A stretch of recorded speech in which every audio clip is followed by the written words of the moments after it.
Jantar మంతర్లో CJP ధర్నా కొనసాగుతోంది. తమ డిమాండ్లను నెరవేర్చే వరకు ఆందోళనను విరమించేది లేదని సీజేపీ తెలిపింది. పోలీసుల చర్యపై సుప్రీంకోర్టులో పిటిషన్ దాఖలు చేయడంతో ధర్మాసనం విచారణ చేసింది. తమ సమయాన్ని వృధా చేయవద్దని, వీడియోలు చూసే సమయం లేదంటూ సుప్రీంకోర్టు తెలిపింది.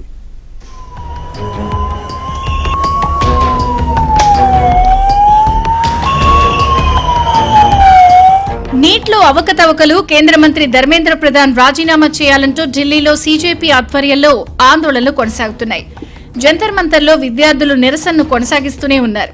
ఈ నేపథ్యంలో చలో సంసద్లో భాగమైన నిరసనకారులపై పోలీస్ చర్యకు వ్యతిరేకంగా సుప్రీంకోర్టులో పిటిషన్ దాఖలైంది. అత్యవసర విచారణకు అత్యున్నత న్యాయస్థానం నిరాకరించింది. వీడియోలు చూసే సమయంలో లేదని, కోర్టు సమయాన్ని వృధా చేయొద్దు అంటూ పిటిషనర్కు ప్రధాన న్యాయమూర్తి జస్టిస్ సూర్యకాంత్ సూచించారు.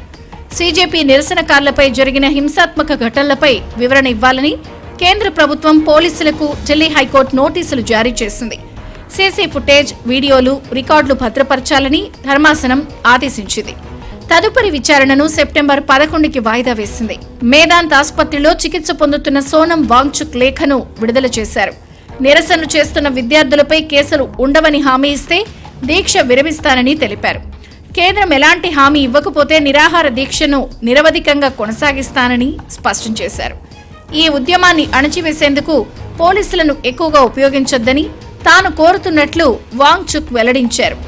ప్రభుత్వంతో చర్చలు జరపాలని విద్యార్థులకు చెబుతానని వాంగ్చుక్ తెలియజేశారు.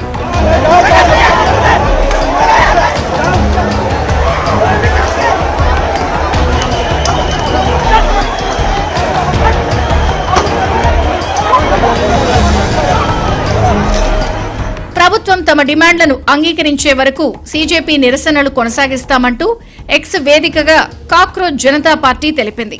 ధర్మేంద్ర ప్రధాన్ రాజీనామా చేయడంతో పాటు ఆత్మహత్య చేసుకున్న విద్యార్థులకు ₹1 కోటి పరిహారం ఇవ్వాలని డిమాండ్ చేశారు. శాంతియుతంగా నిరసన చేస్తున్న నిరసనకారులపై కేసులు పెట్టొద్దంటూ కోరారు. ఇదిలా ఉంటే చర్చల కోసం తాము జేపీ నడ్డా ఇంటికి వెళ్లేది లేదన్నారు. సీజేపీ అధికార ప్రతినిధి సౌరవ్ దాస్ చర్చల కోసం నాయకులు జంతర్ మంతర్కు రావాలని, లేదంటే ఉమ్మడి ప్రదేశంలో సమావేశం జరగాలని డిమాండ్ చేశారు. हमने सरासर मना कर दिया कि हम लोग किसी के घर नहीं जा रहे, हम लोग किसी के ऑफिस नहीं जाएंगे. जनता का दरबार यहाँ लगा हुआ है, जनता के बीच आना चाहिए मिनिस्टर्स को. अगर उनको बात करनी है तो बातचीत जंतर मंतर पे होगी. लेकिन हम भी पढ़े लिखे लोग हैं, तो हम लोगों ने सोचा कि अगर उनको डर है कि यहाँ पे कोई सिक्योरिटी सिचुएशन हो जाए, तो इससे कोई न्यूट्रल प्लेस जंतर मंतर के आसपास में हम लोग मिल सकते हैं. ఢిల్లీ జంతర్ మంతర్ దీక్షకు ఫుడ్ డెలివరీ బాయ్లు క్యూ కడుతున్నారు. దేశంలో పలు ప్రాంతాల నుంచి వరుసగా ఆర్డర్లు వస్తున్నాయని, వాటిని దీక్ష చేస్తున్న వారికి ఇవ్వాలంటూ బుకింగ్ చేసిన వారు చెప్తున్నారంటూ డెలివరీ బాయ్లు చెబుతున్నారు. మరోవైపు నిరసన ముసుగులో పోలీసులపై దాడికి పాల్పడిన వారిని గుర్తించే పనిలో ఢిల్లీ పోలీసులు నిమగ్నమయ్యారు. సుమారు 1000 వీడియోలను విశ్లేషణ చేస్తున్నట్లు సమాచారం.